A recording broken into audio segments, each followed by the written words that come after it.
Oke, assalamualaikum warahmatullahi wabarakatuh.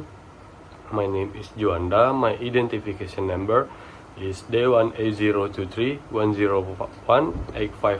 I want to explain about customary marriage law and customary inheritance law. The first, I want to tell you all about customary marriage law. What is customary marriage law? Customary marriage law is a bond of living together between a man and a woman, which is communal in nature with the aim of obtaining the next generation, so that the life of the association or clan does not become extinct, which is preceded by a series of traditional ceremonies. Van Gennep calls all marriage ceremonies rites de passage or rites of passage, which symbolize the transition of status from age bride and groom from living separately after going through the required ceremonies to living together as husband and wife is their own soma, a new family that was founded and built by themselves.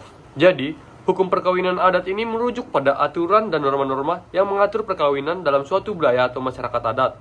Hukum perkawinan ini dapat berbeda-beda antara satu daerah dengan daerah lainnya tergantung pada kebiasaan dan tradisi yang berlaku di masyarakat masing-masing. In customary law, marriage is not a personal matter of the person carrying out the marriage, but is also a matter of family, tribe, community, and caste. Marriage means separation from one's parents. In a tribe, marriage is an effort that causes the tribe to continue in an orderly manner. Their heart start the marriage is a matter of relative, a family matter, a matter of society, a matter of dignity and personal matter, as well as involving religious matters. Van Vollenhoven also stated that in customary law there are many legal institutions and legal rules that relate to the world order beyond and above human capabilities. Customary marriage law is the custom or behavior of indigenous peoples in carrying out marriage ceremonies, which then becomes a positive unwritten law that only applies in certain communities and has sanction within it. Okay, the customary marriage law have the 5 principles. In customary law communities, customary marriage law has principles which are the parameters of society. Each region has its own rules and they vary according to local customs. The principles of customary law marriage, namely, the first is principle of customary and kinship, yaitu prinsip adat dan kekeluargaan. Prinsip adat dan kekeluargaan ini merupakan nilai-nilai yang dijunjung tinggi dalam masyarakat. Prinsip ini menekankan pentingnya menjaga hubungan keluarga dan adat istiadat yang telah turun-temurun.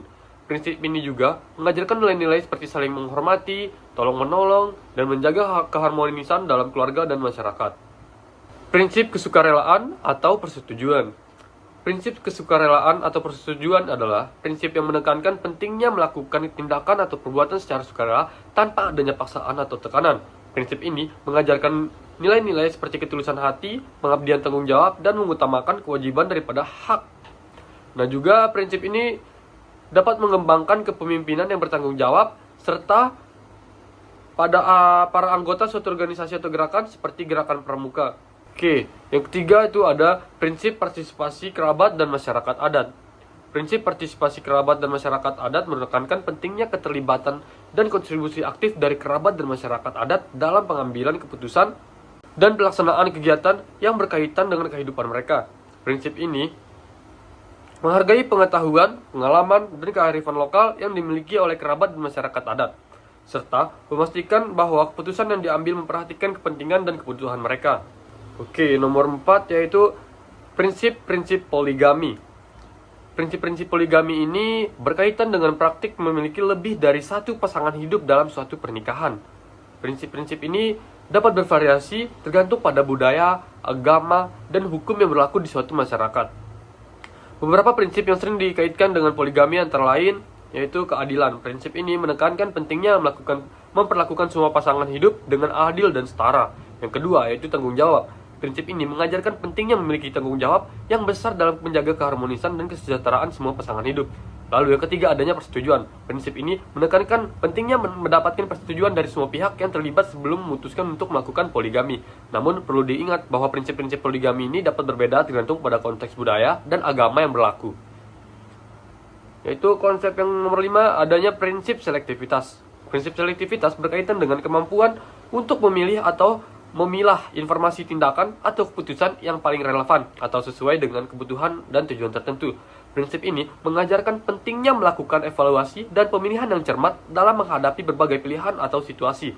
Dengan menekankan prinsip selektivitas, seseorang dapat menghindari informasi yang tidak relevan atau tidak akurat, serta dapat fokus pada hal-hal yang benar-benar penting dan bermanfaat. Merit system in customary law. In the traditional merit system in Indonesia, there are 3 systems that apply in society. The first is endogamous system. That is, marriages are carried out within the clan between a male member and a female member of another member, but marriages are not carried out outside the clan. Endogamous marriage is a recommendation that is based on the importance of unity in relationship between families in order to maintain land that remains the property of one's own neighborhood or family. Number 2 is exogamy system. In this system, people are required to marry people outside their own tribe. This system is often found in the Tapanuli area, Alas, Minangkabau. The third one is eleuterogamy system. This system does not recognize any prohibition or territorial boundaries, as is the case with endogamy and exogamy. The system only uses prohibition based on blood ties or close kinship, such as mother, grandmother, biological children, grandchildren, and siblings, fathers or mother siblings, as in traditional law communities in Aceh. Okay, the next I want to explain you all about traditional heritage law. The term of customary inheritance law. Okay, the next I want to tell you about traditional heritage law.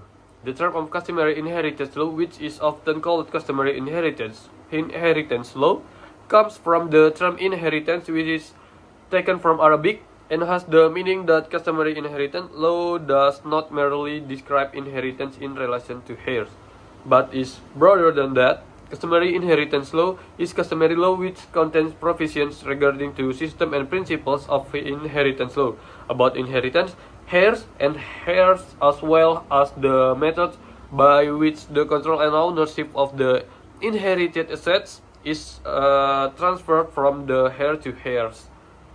Jadi, hukum waris adat ini mengacu pada aturan-aturan hukum yang mengatur penerusan dan peralihan harta kekayaan dari generasi ke generasi berikutnya.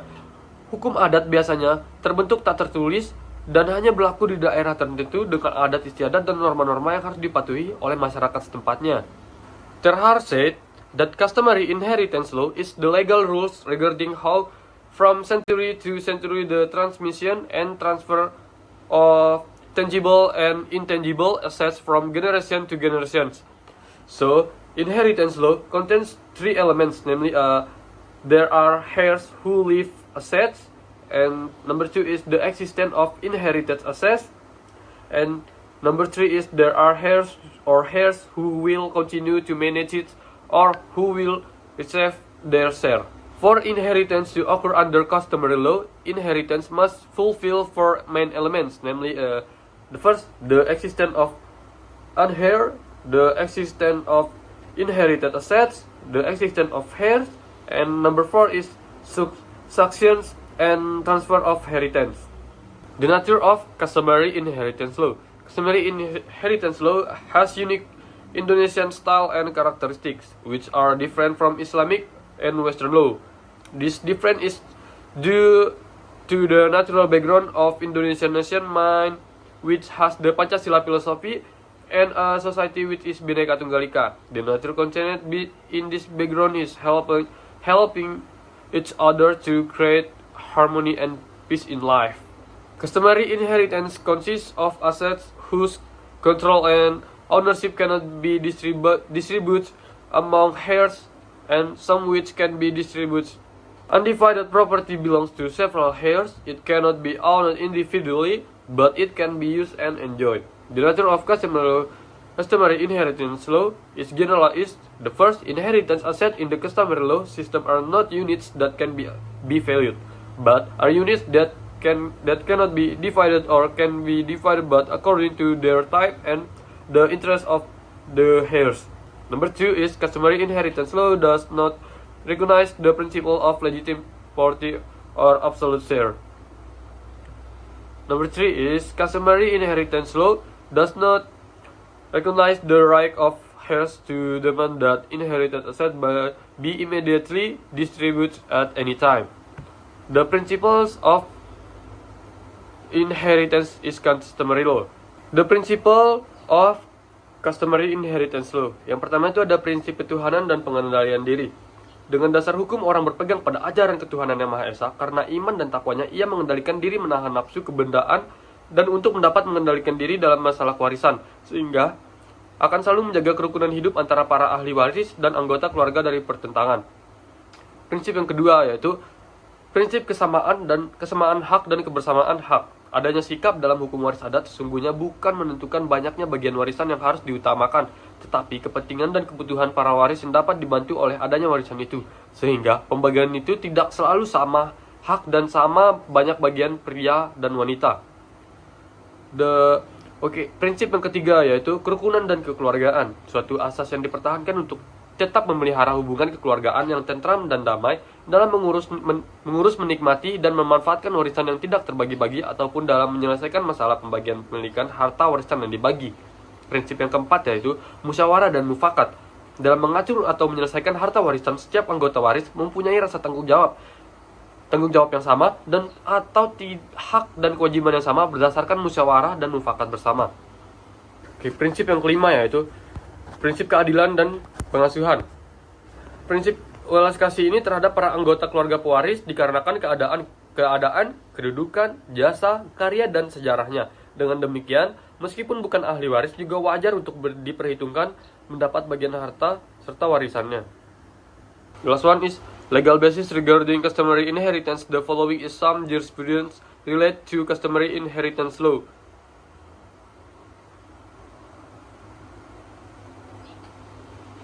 Okay, that's just all from me. Thank you. Wassalamualaikum warahmatullahi wabarakatuh.